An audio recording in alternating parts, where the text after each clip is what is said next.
और ज़्यादातर इसके सोर्स सही होते हैं और ऑफिशियल होते हैं, इसलिए हम भरोसा कर सकते हैं। इन्होंने लिखा है यूपी होमगार्ड भर्ती रिजल्ट जल्द हो सकता है जारी। अगर ये जारी हो गया तो बहुत सारी सीट होमगार्ड की ख़राब हो जाएंगी, जबकि इसके लिए ज़रूरतमंद बच्चे भी बहुत सारे हैं।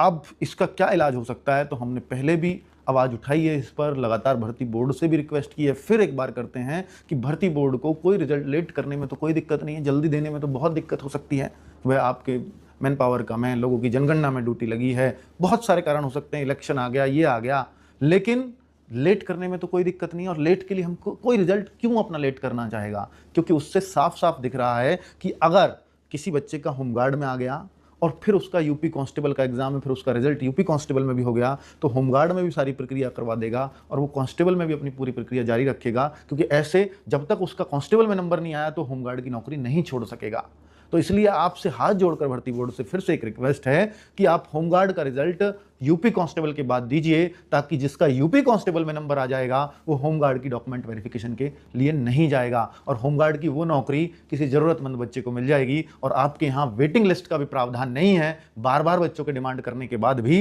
तो फिर वेटिंग लिस्ट अगर नहीं लगेगी तो वो सारे पद खाली रह जाएंगे। एक तो वो बच्चों के पद खाली रह जाएंगे जो मेडिकल में रहेंगे, और एक वो पद जो कांस्टेबल ज्वाइन कर लेंगे और होमगार्ड में भी उनका नंबर आया रखा रहेगा। तो फिर दोनों से अगर देखेंगे तो ये अंदाजा नहीं लगा सकते हम कि 8,000 पद और 10,000 पद कितने जो है इस बात की भेंट चढ़ जाएंगे। और 8-10,000 पद खाली रह जाना, एक चौथाई पद खाली रह जाना एक 40,000 41,000 वैकेंसीज में से, तो बहुत बहुत बड़ी बात है। तो ये आपके लिए भी तो भाई 40,000 41,000 होमगार्ड भर्ती करने के लिए आपने भी तो रिसोर्सेज लगाए हैं, ये आपका भी तो फायदा है, आपको भी तो बार बार भर्ती नहीं लानी पड़ेगी, आपको भी तो आपके रिसोर्सेज यूज होते होंगे। भाई आप इतने सारे एग्जाम कराते हैं, इतनी सारी फोर्सेज लगती है, इतने सारे पेपर छपवाते हैं, वो सारे रिसोर्सेज कम हो जाएंगे, इन 10,000 की फिर से आपको भर्ती निकालनी पड़ेगी। सोचो सारे प्रोसेस कितना आसान हो जाएगा अगर आप इसका होमगार्ड का रिजल्ट बाद में जारी कर दें, तो बहुत सारे बच्चों को नौकरी उनको मिल जाएगी जो इस वजह से नहीं मिल पाएगी कि यूपी कांस्टेबल का रिजल्ट आपने बाद में दिया, इसलिए उन बच्चों ने दोनों जगह वेरिफिकेशन कराई। तो ये आपको सोचना चाहिए।